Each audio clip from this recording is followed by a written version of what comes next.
I won't say you're wasting your time. The Sky Island existed, didn't it? It's the same with the One Piece. It definitely exists. Just you wait and see. In a few short hours, we're going to put on a show that will shake the world. Hello and welcome to One Piece 101, the series that breaks down everyone and everything in the One Piece world. Today, we'll be taking a look at one of the most mysterious and sinister figures in the series, Marshall D. Teach.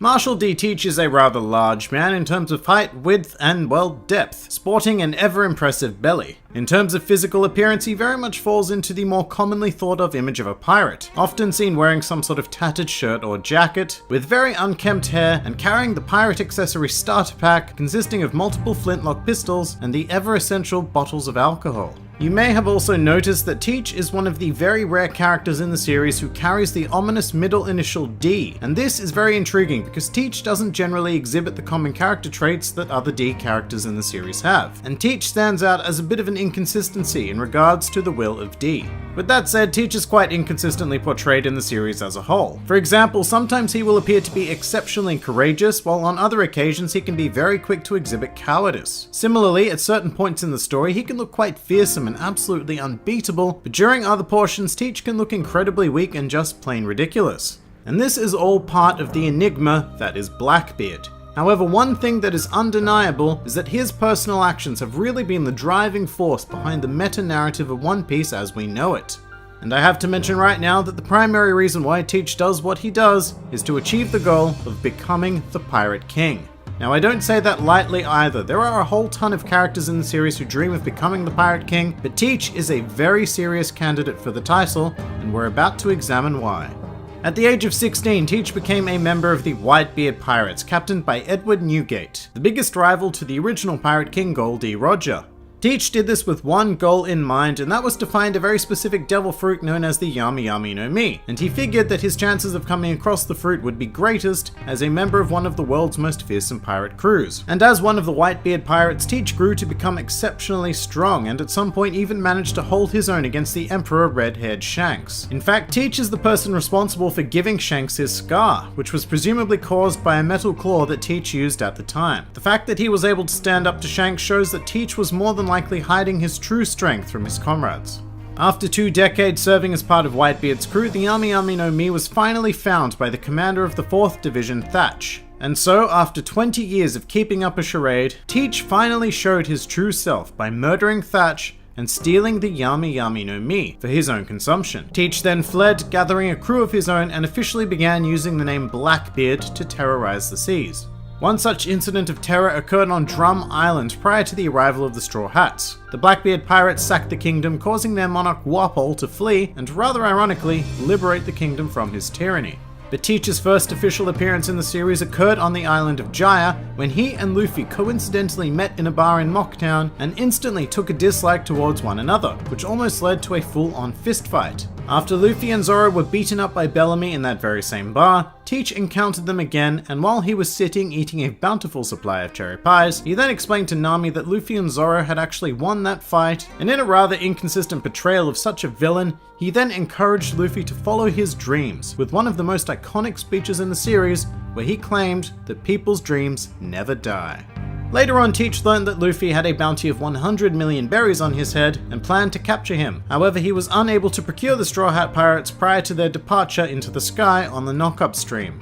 The next time Teach would appear in the series would be after the Enies Lobby arc, as he and his crew were challenged by Port Gas D. Ace, the commander of Whitebeard's 2nd Division, who had been hunting Teach to seek revenge for the murder of Thatch. And it would be here that Teach demonstrated the power of the Yami Yami no Mi to the audience for the very first time. This fruit is a Logia type that gives its user the ability to become darkness. This fruit is said to be unique even for a Logia, and Teach himself has said that it is the most evil devil fruit. In addition to becoming and emanating darkness, Teach can use this fruit to create effects similar to that of a black hole by creating a dark void able to crush and absorb anything. Speaking of absorption, Teach is able to take objects and living beings into himself via the use of this black hole style ability, as well as spit them out. However, this ability is also quite dangerous to use, as the power holder can be damaged by attacks, if they fail to absorb them in time. But the Ami Ami no Mi also comes with one other incredibly unique ability in that it is able to nullify other Devil Fruit powers, much like Sea Stone or Armament Haki. However, unlike those two other known forms of nullification, Teach's ability is absolute, meaning that it treats an enemy fruit user as if they had never consumed a fruit at all. Using these powers, Teach was able to combat Ace, another Logia user, and defeat him on Banaro Island, setting up a chain of events that would change the world as we know it.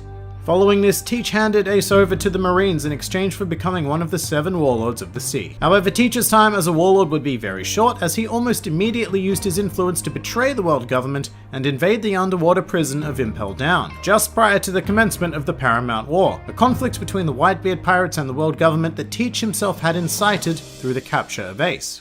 During this time, Teach ran into Luffy once more, who was in the process of escaping the prison. After a brief conflict, the two groups decided not to waste their time on each other, and the Blackbeard pirates continued traveling all the way down to level 6 of the prison. Teach and his crew then ran into the chief warden of Impel Down, Magellan, who defeated them almost instantaneously with his poisonous devil fruit abilities. And the Blackbeard pirates would have died right then and there, if not for Shiryu, an ex-warden of Impel Down, who provided them with an antidote and would end up joining their crew. Upon reaching level 6, Teach invited anybody with the will to be set free once again to join his crew, although there was one tiny catch, and that was that the prisoners had to fight each other to the death and be the sole remaining individual in their respective cells. Teach made good on his promise to release the winners, and incorporated 4 new members into his crew, although it should be said that it is unknown exactly how many level 6 prisoners escaped from Impel Down on that day. Teach and his newly souped up crew would then appear at Marineford during the tail end of the Paramount War. His goal during this battle was to kill his former captain, Whitebeard, and while it took the assistance of his entire crew to take down a very injured and frail Whitebeard, they were eventually successful. Teach then completely rewrote the facts of One Piece as we know it, and through an unknown means, was able to absorb Whitebeard's devil fruit, the Gura Gura no Mi, becoming the first and only person in the series to possess 2 devil fruit abilities. And with a sudden burst of confidence, Teach used both of his powers to fight against Vice Admiral Garp and Fleet Admiral Sengoku, before the war was ended by the appearance of Redhead Shanks. The Blackbeard pirates then retreated and entered the New World, at some stage defeating and capturing a member of the Worst Generation, Jewelry Bonnie, along the way. Teach had wanted to trade her for a marine battleship, however the Blackbeard pirates retreated once again when Admiral Akainu was sent to deal with them personally. 1 year after the Paramount War, the entirety of the Blackbeard pirates fought directly against the remnants of the Whitebeard pirates, led by 1st Division Commander Marco, in an event known as the Payback War. The result of this conflict was the overwhelming defeat and subsequent dissolution of the Whitebeard pirates. Teach was then able to use his knowledge of Whitebeard's former territory to fill the power vacuum left by his death, and became officially recognized as one of the 4 emperors. Post-time skip, the exact nature of Teach's current activities are unknown. However, he has been gathering devil fruits and appears to be in conflict with the Revolutionary Army, as he attacked their base on the island of Baltigo and was apparently victorious. Some more fun facts about Marshall D. Teach. In the manga, it was never shown or explained exactly how Teach killed Thatch, however for some reason the anime decided to show him stabbing Thatch in the back. Teach is the first individual to have become a member of the 7 Warlords of the Sea without possessing an obvious animal motif. Teach's epithet Blackbeard, as well as his name, come from the real-life pirate Edward Teach, who was known as Blackbeard. Along with gambling, one of Teach's hobbies is rather curiously researching history, and according to Oda, if Teach wasn't a pirate, then he would have become an archaeologist. And finally, a truly useless fact, Teach's favorite food is good old cherry pie. And that pretty much does it for Marshall D. Teach. If you enjoyed this video, then feel free to like, favorite, or subscribe, and please do comment with who, what, or where you'd like to see featured in the next One Piece 101.